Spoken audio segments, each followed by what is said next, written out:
দর্শক, বিরতির পর আবারও সবাইকে স্বাগত।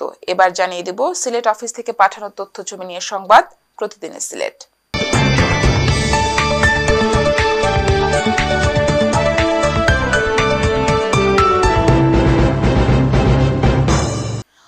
বুধবার ব্যাপক উৎসাহ উদ্দীপনার মধ্য দিয়ে সিলেটের বিশ্বনাথ উপজেলা নির্বাচন শান্তিপূর্ণভাবে অনুষ্ঠিত হয়। সকাল ৮টা থেকে বিকাল ৪টা পর্যন্ত একটানা চলে ভোট গ্রহণ। সকালের শুরুতে ভোটার উপস্থিতি কম ছিল, দিন বাড়ার সাথে সাথে ভোটার উপস্থিতি কিছুটা বাড়ে। তবু ১,৮৮,০০০ ভোটারের মধ্যে ৬০,৪১৯ ভোট পড়েছে। সিলেটের বিশ্বনাথ থেকে আফজাল মিয়ার ক্যামেরায় বিস্তারিত জানাচ্ছেন নবীন সোহেল। বুধবার ব্যাপক উৎসাহ উদ্দীপনার মধ্য দিয়ে শান্তিপূর্ণভাবে অনুষ্ঠিত হয়েছে সিলেটের বিশ্বনাথ উপজেলা নির্বাচন। তবে সন্ধ্যার পর থেকে নানা নাটকীয়তার পর রাত ১টায় ফলাফল ঘোষণা করেন নির্বাচনের সহকারী রিটার্নিং কর্মকর্তা সোনালী চক্রবর্তী। ফলাফলে ত্রিমুখী হাড্ডাহাড্ডি লড়াইয়ে মাত্র ৩৫৪ ভোটের ব্যবধানে বেসরকারিভাবে চেয়ারম্যান নির্বাচিত হয়েছেন বিএনপির বহিষ্কৃত নেতা ও সাবেক উপজেলা চেয়ারম্যান সোহেল আহমদ চৌধুরী। তিনি কাপ্পিরিজ প্রতীকে ভোট পেয়েছেন ১৩,৩২২ ভোট। তার নিকটতম প্রতিদ্বন্দ্বী সাবেক জেলা পরিষদ সদস্য ও আওয়ামী লীগ নেতা অ্যাডভোকেট গিয়াসউদ্দিন আহমদ আনারস প্রতীকে পেয়েছেন ১২,৯৬৮ ভোট। আর দুয়াত কলম প্রতীকের প্রার্থী বিএনপি নেতা শেবুল মিয়া ১১,৬৯৯ ভোট পেয়ে তৃতীয় হয়েছেন। তবে একটি কেন্দ্রের ফলাফলে গরমিল থাকায় এ নির্বাচনের ফলাফল প্রত্যাখ্যান করেছেন চেয়ারম্যান প্রার্থী অ্যাডভোকেট গিয়াসউদ্দিন আহমদ ও প্রবাসী নেতা শেবুল মিয়া। এ নিয়ে সন্ধ্যার পর থেকে প্রার্থীদের বিপুল সংখ্যক কর্মী সমর্থকরা উপজেলা পরিষদের সামনে এসে জড়ো হন। মধ্যরাত পর্যন্ত তারা প্রতিবাদী মিছিল দেন। এ সময় উপজেলা পরিষদের সামনে উত্তপ্ত পরিবেশ সৃষ্টি হয়। পরে আইনশৃঙ্খলা বাহিনী তাদের ছত্রভঙ্গ করে পরিবেশ শান্ত করে। শেষে রাত ১টায় ফলাফল ঘোষণা করা হয়। এদিকে ভাইস চেয়ারম্যান পদে বিপুল ভোটের ব্যবধানে বেসরকারিভাবে নির্বাচিত হয়েছেন উপজেলা যুবলীগ নেতা মহিবুর রহমান সুই। আর মহিলা ভাইস চেয়ারম্যান পদে বেসরকারিভাবে নির্বাচিত হয়েছেন প্রবীণ আওয়ামী লীগ নেতা নোয়াব আলীর সহধর্মিণী করিমা বেগম। এ নির্বাচনে ১০ জন চেয়ারম্যান প্রার্থী সহ মোট ১৯ জন প্রার্থী অংশ নেন। বিশ্বনাথের মানুষ আমাকে যথেষ্ট সাড়া দিয়েছেন এবং আমি নির্বাচনে জয়লাভ করেছি। বিগত নির্বাচনে আমি জয়লাভ করেছিলাম। আমি ধন্যবাদ জানাই। সুন্দর ফলাফল, তারা যোগ্য মানুষকে আমাকে তারা যোগ্য মনে করেছেন, তাই আমাকে তারা নির্বাচিত করেছেন। ইনশাআল্লাহ তাদের মানুষের সুখে দুঃখে পাশে থাকবো। আমি আজকের এই উপজেলা নির্বাচনে ভাইস চেয়ারম্যান পদপ্রার্থী হিসাবে মাইক মার্কা নিয়ে আমি বিজয়ী হয়েছি। এই বিজয়ের প্রথমে আমি রাব্বুল আলামিনের শতকোটি শুকরিয়া জ্ঞাপন করছি এবং পাশাপাশি আমার এই বিজয় তারুণ্যের বিজয়, বিশ্বনাথবাসীর বিজয় এবং দুর্নীতির বিরুদ্ধে বিজয়। নির্বাচনে বিজয়ী হওয়ার পর বিজয়কে উপজেলাবাসীকে উৎসর্গ করে সবাইকে নিয়ে আগামীতে সুন্দর ও সুশৃঙ্খল উন্নত বিশ্বনাথ করতে সকলের সহযোগিতা চান নির্বাচিতরা। বিশ্বনাথ থেকে নবীন সোহেল, এনটিভি ইউরোপ। মৌলভীবাজারের জুড়ি উপজেলা পরিষদ নির্বাচনের চেয়ারম্যান পদে এবার চমক দেখিয়ে বিজয়ী হয়েছেন সাবেক ভাইস চেয়ারম্যান উপজেলা স্বেচ্ছাসেবক লীগের আহ্বায়ক কিশোর রায় চৌধুরী মনি। আমাদের সহকর্মী তানজির আহমেদ রাসেল জানান, প্রথম ধাপের উপজেলা পরিষদ নির্বাচনে জুড়ি উপজেলায় বুধবার ৪৪টি কেন্দ্রে সকাল ৮টা থেকে শুরু হয়ে একটানা বিকাল ৪টা পর্যন্ত ভোট গ্রহণ অনুষ্ঠিত হয়। কোনো কোনো কেন্দ্রে ভোটারদের উপস্থিতি ছিল খুবই কম। উপজেলা নির্বাচন অফিসের দেয়া তথ্য মতে উপজেলায় ৩৯% ভোট পড়েছে।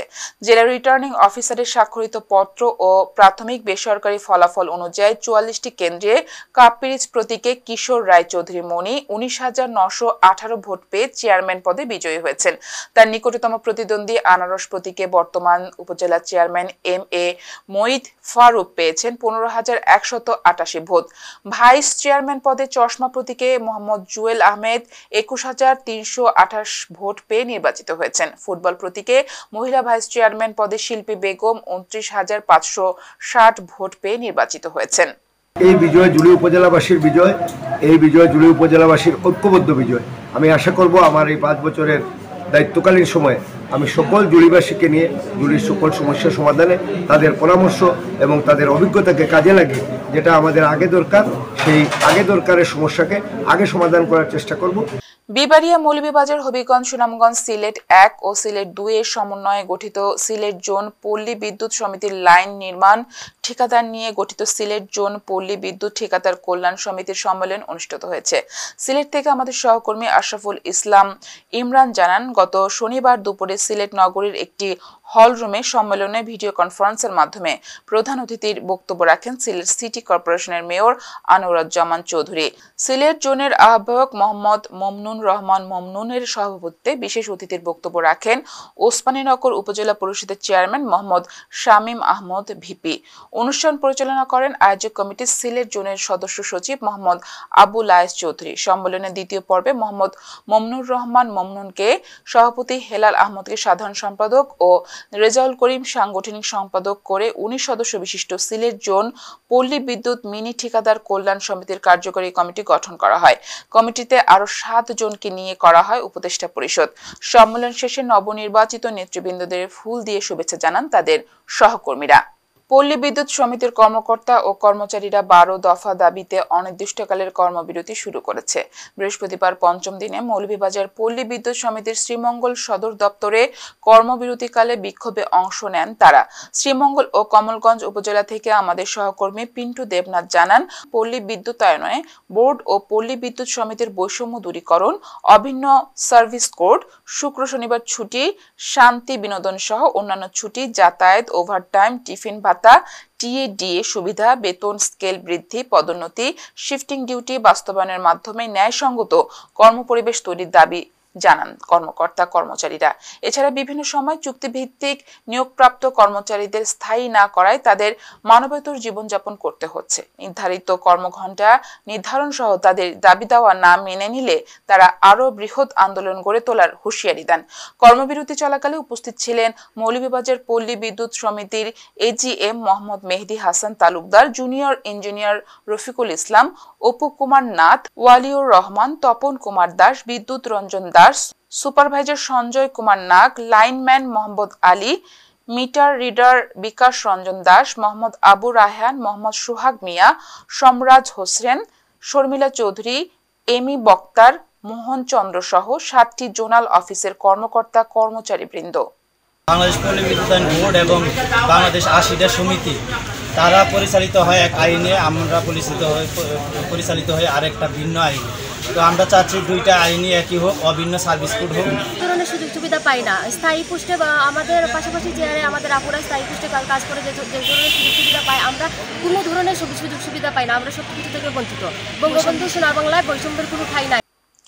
স্মার্ট বাংলাদেশ বিনির্মাণে খাবার খাবো পুষ্টিগুণে এই প্রতিপাদ্যকে সামনে রেখে হবিগঞ্জের শায়েস্তাগঞ্জ উপজেলায় জাতীয় পুষ্টি সপ্তাহ উদ্বোধন করা হয়েছে।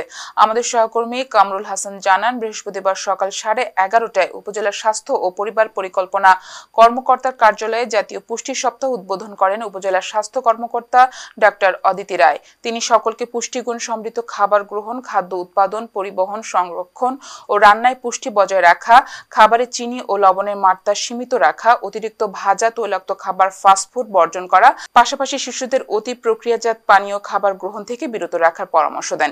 এ সময় অন্যান্যদের মধ্যে উপস্থিত ছিলেন মেডিকেল অফিসার ডাক্তার বিশ্বজিৎ দেব রায়, ডক্টর হাবিব উল্লাহ, উপসহকারী মেডিকেল অফিসার শেখর কুমার চন্দ্র, মেডিকেল টেকনিশিয়ান আবু সালেহ, মোহাম্মদ মামুন সহ হাসপাতালে কর্মরত কর্মচারী, স্বাস্থ্য বিভাগের লোকজন ও গণমাধ্যমের কর্মী।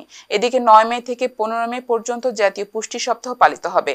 9 থেকে 15 মে পর্যন্ত সপ্তাহব্যাপী পুষ্টি সপ্তাহের বিভিন্ন কর্মসূচির মধ্যে রয়েছে ধর্মীয় প্রতিষ্ঠানে পুষ্টি বার্তা প্রচার, স্বাস্থ্যসেবা কেন্দ্রে পুষ্টি সেবা জোরদারকরণ, মা ও শিশুর খাদ্য পুষ্টি, প্রবীণ পুষ্টি, কিশোরকালীন পুষ্টি সম্পর্কে অবহিতকরণ করা হবে। সুনামগঞ্জের দোয়ারাবাজার উপজেলার বাংলাবাজার ইউনিয়নের বাগমারা বাজার স্কুল মাঠে ইসলামী মহাসম্মেলনে বিশ্বজয়ী কারি আবু রায়হান আগমন উপলক্ষে বার্ষিক ইসলামী মহাসম্মেলন অনুষ্ঠিত হয়েছে। আমাদের দোয়ারাবাজার উপজেলার প্রতিনিধি মোহাম্মদ আবু বকর জানান, বুধবার সকাল থেকে মধ্যরাত পর্যন্ত ইসলামী মহাসম্মেলনে বিশিষ্ট মুরব্বী মতিউর রহমানের সভাপতিত্বে অনুষ্ঠান পরিচালনা করেন মুফতি মাওলানা আলী আকবর। এ সময় অনুষ্ঠানে প্রধান অতিথি হিসেবে বক্তব্য রাখেন আর রায়হান ইন্টারন্যাশনাল মাদ্রাসা ঢাকার মহাপরিচালক মুফতি আব্দুল কাইয়ুম মোল্লা তিনি সুনামগঞ্জবাসী সকলের প্রতি অনুরোধ করেছেন, বিশেষ করে এতিম সন্তান থাকলে তাদের মাথায় হাত বুলিয়ে দেয়ার। অনুষ্ঠানের প্রধান আকর্ষণ হিসেবে উপস্থিত ছিলেন আন্তর্জাতিক কারি আফ্রিকা সেনেগাল আন্তর্জাতিক কেরাত প্রতিযোগিতায় প্রথম স্থান অধিকারকারী 111টি দেশ বিজয়কারী বিশ্বজয়ী হাফিজ আবু রায়হান। বিশ্বজয়ী কারি আবু রায়হানের পবিত্র কোরআন তেলাওয়াতের বিশ্বের মানুষের হৃদয়ে কম্পন সৃষ্টি হয়। বিশেষ অতিথি হিসেবে উপস্থিত ছিলেন কারি জুনাইদ আল হাবিব, কুমিল্লা কারি জুবায়ের আহমদ তাশরিফ ঢাকা, অধ্যক্ষ ইদ্রিস আলী বীর প্রতীক, বর্তমান উপজেলা চেয়ারম্যান দেওয়ান তানভীর আশরাফি চৌধুরী, উপজেলা পরিষদের চেয়ারম্যান পদপ্রার্থী আরিফুল ইসলাম জুয়েল, মুফতি আনোয়ার হোসেন, মাওলানা আবুল কালাম, মুফতি নুরুল আমিন সহ অনেকে। দর্শক, সংবাদ শেষ করব তার আগে আবারও জানিয়ে দিব সংবাদ শিরোনাম। টানা 6 মাস ধরে সুদের হার একই থাকলে শীঘ্রই কমাতে যাচ্ছে ব্যাংক অফ ইংল্যান্ড। নতুন খাতে বিনিয়োগ ও সম্পর্ক সুদৃঢ় করার লক্ষ্য বিসিসিআই ও বিবিসিসিআই এর। এবং বাইডেনের হুঁশিয়ারির পরও রাফায় ইসরায়েলের গোলাবর্ষণ। এই ছিল আমাদের হাতে থাকা এনটিভি ইউরোপ নিউজের সর্বশেষ আয়োজন। এই খবরের ভিডিও সহ আপডেট জানতে ভিজিট করুন ইউরোপ এনটিভি অনলাইন www.europentv.com। এতক্ষণ সাথে থাকার জন্য সবাইকে ধন্যবাদ। আল্লাহ হাফেজ।